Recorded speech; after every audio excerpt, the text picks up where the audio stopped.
Finally, my teleporter is complete!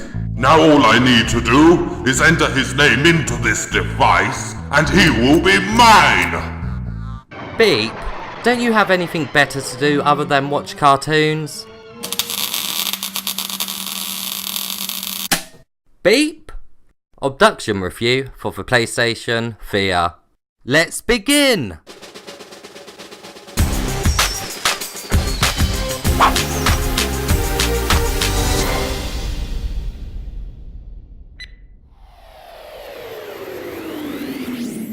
First up, let's take a look at the gameplay.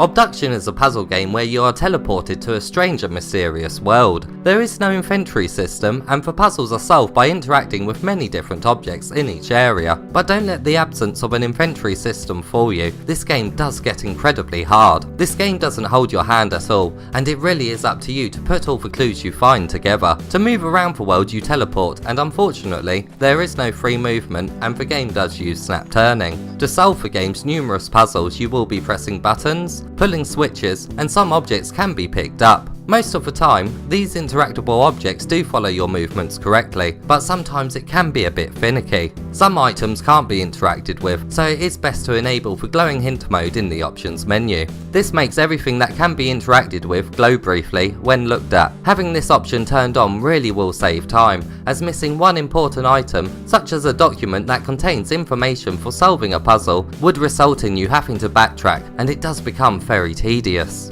As you progress, you do unlock shortcuts, which does save a bit of time when backtracking, but you also get to a point where you can teleport from one area to another. But remembering where each area a teleport takes you can lead to frustration. The world is set up like a maze, and it can get very confusing. At one stage you are able to interact with a car that travels along some tracks. This would be amazing, especially as you do have to manually control the throttle, but it's ruined by blinders, which we will look into more later. The car also has a laser beam attached to the front that you can take control of, which is used for some puzzle solving. Although the game's puzzles do gradually become very difficult, the sense of accomplishment is amazing when you do finally solve one. Most of the time, they unlock a whole new area for you to explore, and the sense of discovery is amazing. Even more so when you unlock a whole new world to explore, which contains a very different environment. Now let's take a look at how immersive this game is.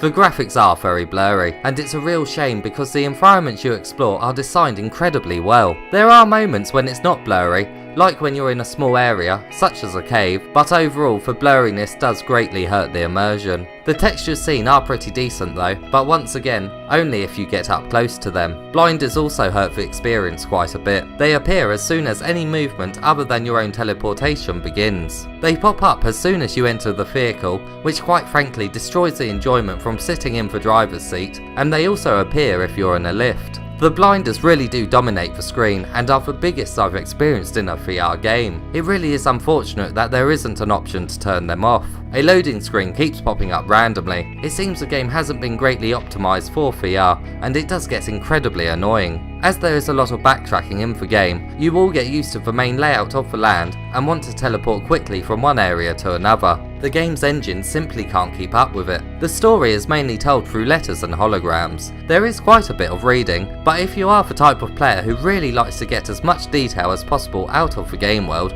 you will certainly find in-depth lore in this game. Most of the time the letters are easy to read, but there was a couple of documents that did take my eyes a little while to adjust to. Also, some of the text in the options menu is hard to read too. So much so that I actually had to take off the headset and read them on the TV instead. The music is incredible and joins you at just the right times to invoke wonderment and curiosity. When you complete a puzzle and travel to a new area and are joined by a piece of the fantastic music, it really does come across as a reward, but these moments are really let down by how blurry the image quality is.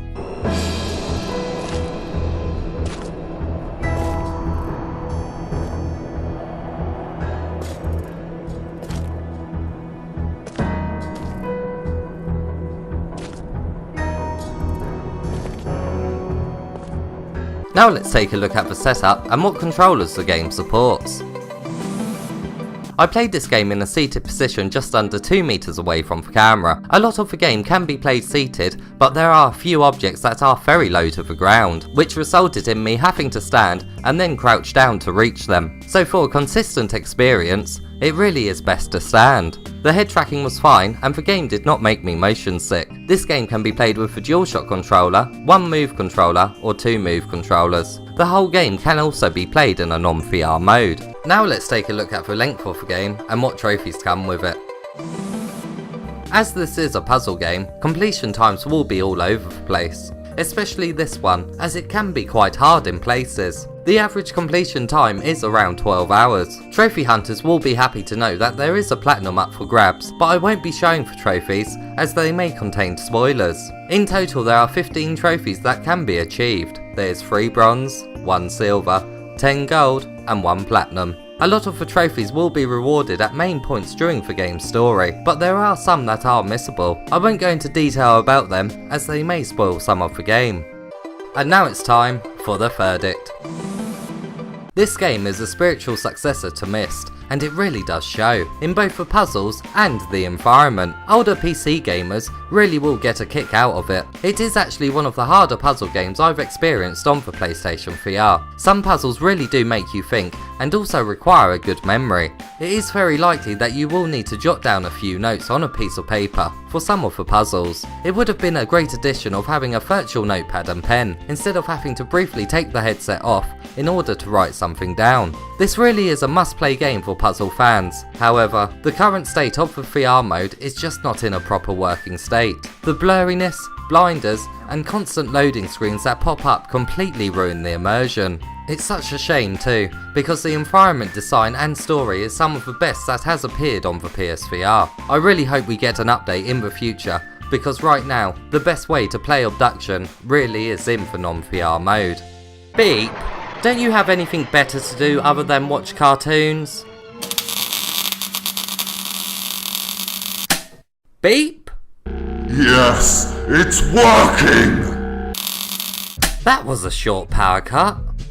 Beep? Did you move the TV?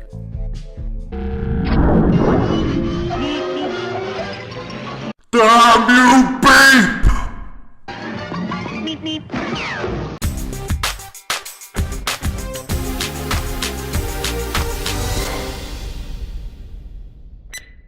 Although this game isn't the best in VR, if you like hard puzzle games, it is still worth checking out in the non-VR mode. If you found this review helpful, please give it a thumbs up and subscribe for more PlayStation VR content.